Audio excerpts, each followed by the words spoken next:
मित्रांनो, असं म्हणतात की रिकाम्या पोटाला आपली आई आठवते आणि रिकाम्या खिशाला आपला बाप आठवतो. म्हणून या जगामध्ये आपल्या आई वडिलांपेक्षा प्रेमळ कोणीच नाही आणि मोठंही कोणीच नाही. त्याच्यासाठी सांगायचं एवढंच की आपल्या आईवर आणि वडिलांवर खूप प्रेम करा, त्यांना जपा, त्यांची काळजी घ्या. त्याच्यासाठी सांगायचं एवढंच भावांनो की आपले आई वडील तर म्हातारे होतील, त्यांना कामधंदा होणार नाही, तर त्यांची आपल्याला काळजी घ्यायची आहे, त्यांना जपायचं आहे. त्यांनी आपल्याला कसं हाताच्या फोडासारखं जपलेलं आहे, कसं सांभाळलंय त्यांनी आपल्याला, लहानाचं मोठं केलंय, चांगलं शिकवलंय, चांगलं घडवलंय, चांगले संस्कार दिलेत. मग आता आपली जबाबदारी त्यांना सांभाळायची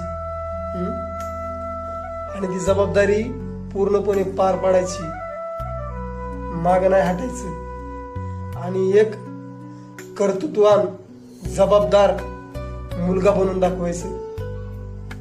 जय भीम.